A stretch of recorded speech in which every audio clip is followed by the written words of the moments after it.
Hello Cancer, Sun, Moon, Rising, Venus signs. Kumusta po kayo? Sana po nasa mabuti kayong kalagayan. Welcome back po sa Star Tarot. Kung bago kayo dito, welcome na welcome din po kayo. Thank you po sa inyong suporta. I truly appreciate it and God bless you all. Sana po safe kayo kahit saan lang kayo ngayon naroon. Ano? Please keep safe at mag-iingat kayo lagi. Tignan natin ngayon ang mga mensahe ninyo Cancer for October 17. Ayan, mature man. Maaaring ito yung ninyo. A person that you are dealing with ngayon, no? Or going to be dealing with. Maaaring si mature man ay nasa ibang lugar, no? Maaaring magkahiwalay kayo dito geographically. This could be anyone sa buhay ninyo. Grandpa ninyo, maaaring dad ninyo, maaari din na kapatid ninyo ito, maaari din naman na asawa ninyo ito, manliligaw ninyo, or boyfriend ninyo. Cancer, no? So, let's see. What else? Privileged lady, napakagandang nito, energy nito kasi this is the time for you naman na magiging kayo dito, magiging feeling prosperous and abundant, no? There are financial blessings na parating, maaring manggagaling yan kay mature man. Siguro may magre-regalo sa inyo ng pera, no? Maari din na maari din na meron kayong return of investment na dito, no? Maari din na may matanggap kayong kaperahan dito, no? Na maaring pinagtrabahuan nyo, maari din naman na hindi, no? Cancer, luxury din ang sinasignify ni privileged lady. So, maaring malaki-laking pera talaga ang marireceive ninyo ngayon na magkakaroon kayo ng pagkakataon na ma-enjoy naman kahit konting luxury sa buhay, no? Cancer, may mga maaring treat din kayo sa sarili ninyo na pwede ninyong gawin dito because may kaluwagan kayo sa pera sa ngayon. Maari din na may kayo ngayon, may kaligawan, no? Maaring ang focus ninyo ngayon is your romantic relationship, no? Maaring may boyfriend kayo ngayon, bagong boyfriend, bagong girlfriend, maaring ganon, no? At maari talaga, no, na si mature man is your manliligaw or boyfriend yun na siya, no? Cancer. What else? We have main. Ayan. So, maaaring kayo to or maaari din naman you are dealing with this male person. Maaaring si mature man then is this main male, no? Maaaring siya yung focus ninyo ngayon sa buhay, no? Maaaring mas siya ngayon ang iniisip ninyo. Maaaring ganon, Cancer. What else? We have pathway. Ayan. So, may mga pagbabago dito na maaring maganap sa buhay ninyo. Maaring related dyan sa money, career, and finances dahil meron din tayong privileged lady, no? So, maari talaga na yung na to, yung opportunity na to for na financial blessings na parating sa inyo is going to change the landscape of your finances, no? Sa ngayon, Cancer, maaring you are heading towards prosperity and abundance talaga sa ngayon. You're on the road to that situation na makakaluwag-luwag na kayo pagdating sa kaperahan, no? There are some changes dito talaga na mangyayari, no? Pagdating sa kaperahan dito, that's what I'm picking up. Maari din naman, Cancer, na yun talaga ang pangarap ninyo, no? Maaring you are dreaming of magkaroon kayo ng luxury man lang sa buhay, ma-experience ninyo yan, magkaroon kayo ng financial freedom, no? Magkaroon kayo ng financial prosperity and abundance talaga. So, maaaring yun ang pangarap ninyo, yun ang target ninyo na ma-experience ninyo, and you are on the road to that, no? Yun ang napipick up dito. Maaaring may mga ginagawa na din kayo ngayon na steps, no? Para makarating kayo doon sa ninyo, sa pangarap ninyo yan, no? We have message of concern. Ayan, may ipag-aalala kayo dito or maaring ngayon, maaring may natanggap na kayong balita, news, no, about siguro sa person ninyo, no? Maaring about sa person ninyo at nag-aalala kayo, no? Maaring ipinag-aalala, maaring may chika na na-receive kayo dito regarding sa person ninyo and nag-aalala kayo, no? It's either yan, maaring health issue yan ng person ninyo, ng boyfriend ninyo or nanliligaw sa inyo dito, or maaring may iba pa siyang nililigawan, maaring may mga balita kayong gano'n na ma-receive dito. Kaya, yun ang ipag-aalala ninyo, no? So, but before you jump into conclusion, Cancer, if that's the case, make sure na ano mo din muna kayo, mag-imbestiga din muna kayo, no? I-research ninyo muna kung ano man ang chika na marireceive ninyo. Don't jump into conclusion agad. Wag muna kayong ma-stress, wag muna kayong magduda, wag muna kayong gumawa ng kahit ano na makaka-apekto sa relationship ninyo. Mag-imbestiga muna kayo, mag-research muna kayo, no? Para fair naman ang sitwasyon. Maging fair kayo sa sarili ninyo, maging fair din kayo sa person ninyo, no? So, Cancer, that's all I have for you for today. I hope nakatulong ang mga mensaheng ito in some way. Thank you for watching. Love and light. Namaste. Hello, Scorpio, Sun, Moon, Rising, Venus sign. Sana po nasa mabuti kayong kalagayan. Saan mang parte kayo ng mundo naroroon. Keep safe po, no? Sana po mabuti kayo talaga. And welcome back po sa Star Tarot. And kung bago po kayo rito, welcome na welcome din kayo. Thank you po sa inyong suporta. I truly appreciate it and God bless you all po. Tingnan natin ngayon ang mga messages ninyo for October 17. House, ayan, maaaring nagpapatayo ng bahay ang iba sa inyo dito, Scorpio. Maaari din na nagpaparenovate kayo ngayon, maaari din na meron kayong maa-acquire na bahay. Ngayon, maaaring bumili kayo ng bahay, maaaring inaasikaso ninyo yan ngayon, renovation, and getting ready, no? Siguro sa pag-move in ninyo, maaari din gano'n. Maaari din, Scorpio, na may binibenta kayong bahay, maaring nasa realty business kayo, maaring realtor kayo, no? So, good luck. What else? We have family room. Ayan. So, maaari talaga na family affair ngayon ang inaasikaso din ng iba sa inyo dito, no? Maaring humihingi kayo ngayon ng tulong sa iba ninyong kapamilya na tulungan kayo sa pag-aasikaso, pag-set up ng bahay na yan. Maaring malapit na kayong maglipat bahay, no? So, maaring gano'n ang sitwasyon. Maaari din naman dito na meron kayong mahalagang pag-uusapan, no? Related sa property. Maaari din gano'n. What else? We have journey. Ayan, may travel, no? May travel si Scorpio. Ayan, so maaring ang anlilipatan ninyong bahay na to, maaring it may require you to travel pa. Maaring malayo-layo. Maaring migration ito, Scorpio. Napipick up ko din dito, baka change of place of residence ito, no? Maaring yung bahay na to, maaring nasa ibang bansa pala to, no? Maaring maglilipat kayo ng tahanan, pati na yung place, no? So, maaring sa maging ibang bansa ang iba sa inyo dito, Scorpio. Maaring ganon. Kaya kailangan talagang pag-usapan, i-discuss ito with the family na plano ninyo. So, maaring ganon ang ganap. Definitely, there is travel dito. Maaring international travel ito dahil marami-rami ang dala ni Kuya, bagahe. Maaring you are from abroad at uuwi na kayo for some reason, or maaring galing kayo sa Pilipinas and you're going to go abroad for some reason. So, maaring yan? Maaring business-related, maaring study-related, maaring din na work-related yan. So, maaring may job opportunity kayo overseas, no? Napupuntahan. Maaari din naman dito, Scorpio, na finished contract na kayo or for some other reason, uuwi na kayo, no? So, maaring ganon ang ganap.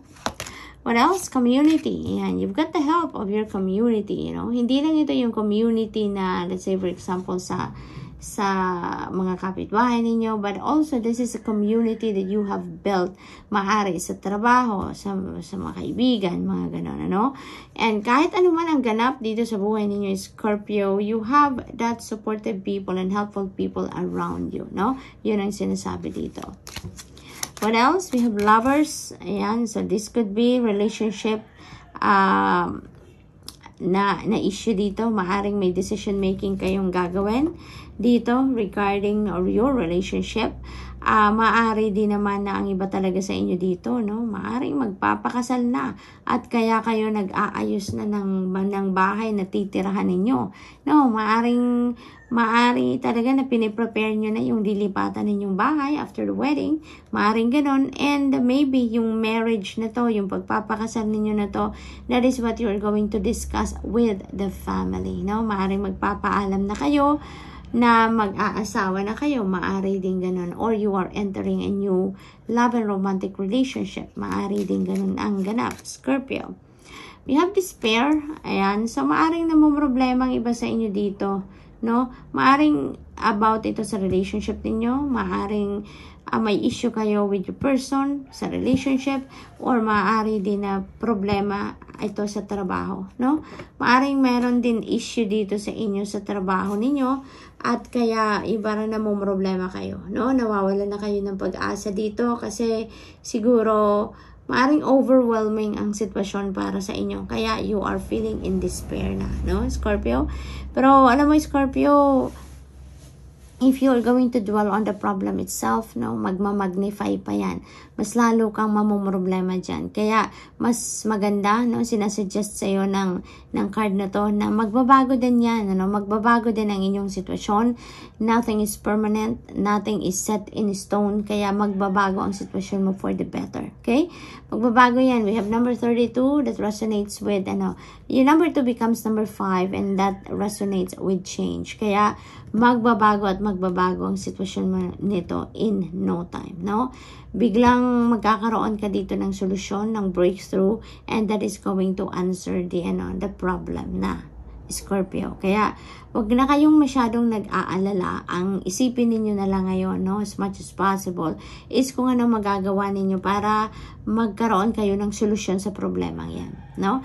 Kung ang problema ninyo sa person ninyo, sa relationship ninyo, magtanong-tanong ka, mag-imbestiga ka before you jump into conclusion, no? Nang sa gayon, baka ini-stress mo lang din ang sarili mo, diba? Na yung pala, wala ka naman dapat na ika-stress. So, maaring ganon ang sitwasyon, Scorpio. Always think positive, no? Always give your person benefit of the doubt hanggang hindi mo pa napapatunayan kung ano man ang naiisip ninyo, hanggat hindi mo nasisigurado kung ano talaga ang ganap, no? So, magtanong-tanong ka, at pag may mga impormasyon ka na, sigurado ka na sa mga hawak mong impormasyon, then that's the time na pag-isipan mo na kung ano na ang gagawin mo. What is going to be your next move? Makipag-usap ka, diba? Para nang sa gayon, malaman mo kung ano ang totoong sitwasyon. So, it's not going to resonate with everyone, so just take as it resonates, no, Scorpio? So, that's all I have for you for today. I hope nakatulong ang mga mensaheng ito in some way. Thank you for watching. Love and light. Namaste. Hello Pisces, Sun, Moon, Rising, and Venus signs. Kamusta po kayo? Sana po ay nasa mabuti kayong kalagayan. Kung nasaan man parte kayo ng mundo sa ngayon, sana po ay okay kayo. Sana po ay safe kayo. Okay? Welcome back po sa Star Tarot. And kung bago kayo dito, welcome na welcome kayo. And thank you po sa inyong suporta. I truly appreciate it, and God bless you all. Tignan po natin ngayon ang ganap sa inyo for October 17, message of concern. Ayan. So, mayroon kayong pinag-aalala siguro dito, Pisces. Maaaring may na-receive kayong impormasyon, sulat, email, tawag, mga ganon na ipinag-aalala ninyo, no? Tignan natin kung ano pa. We have gift.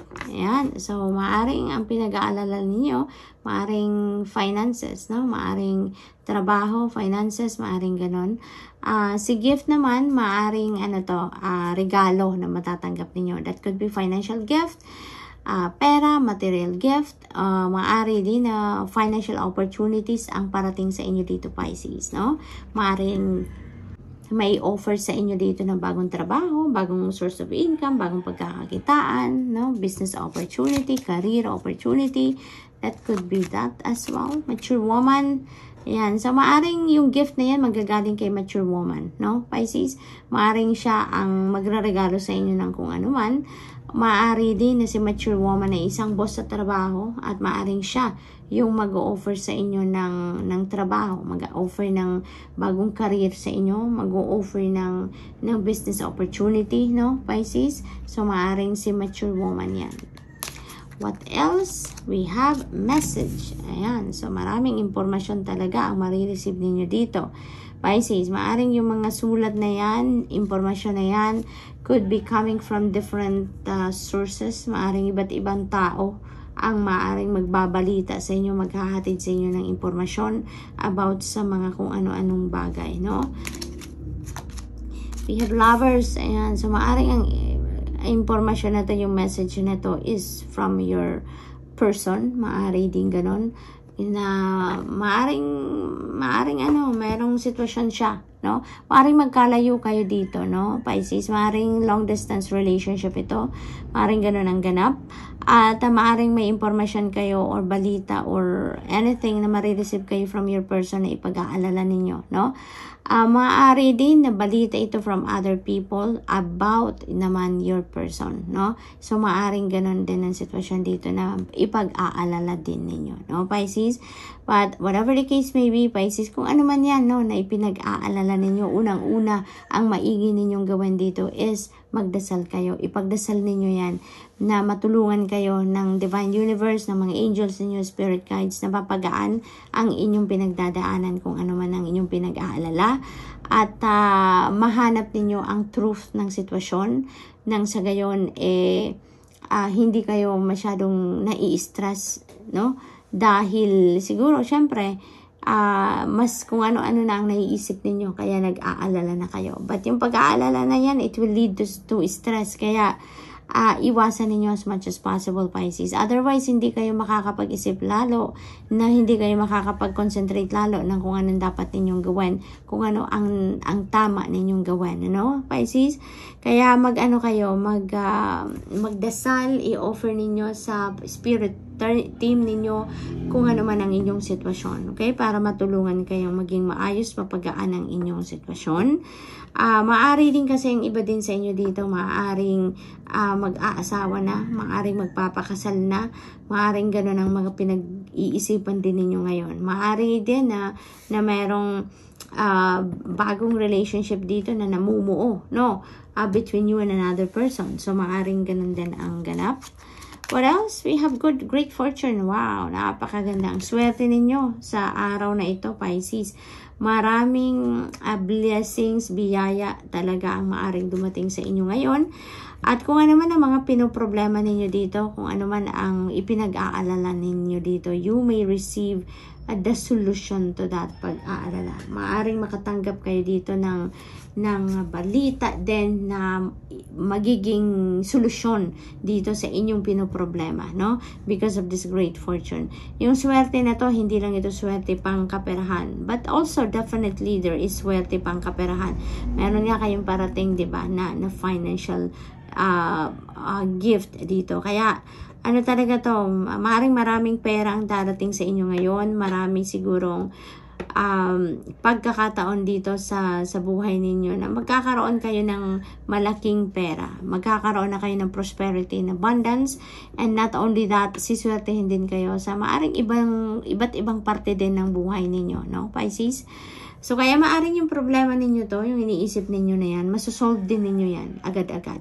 Maaring makakuha din kayo dyan ng support from other people na makakatulong sa inyo na malinawan agad kung ano man ang sitwasyon na yan, no? So, good luck to that, Pisces, and that's all I have for you for today. I hope nakatulong ang mga mensaheng ito in some way.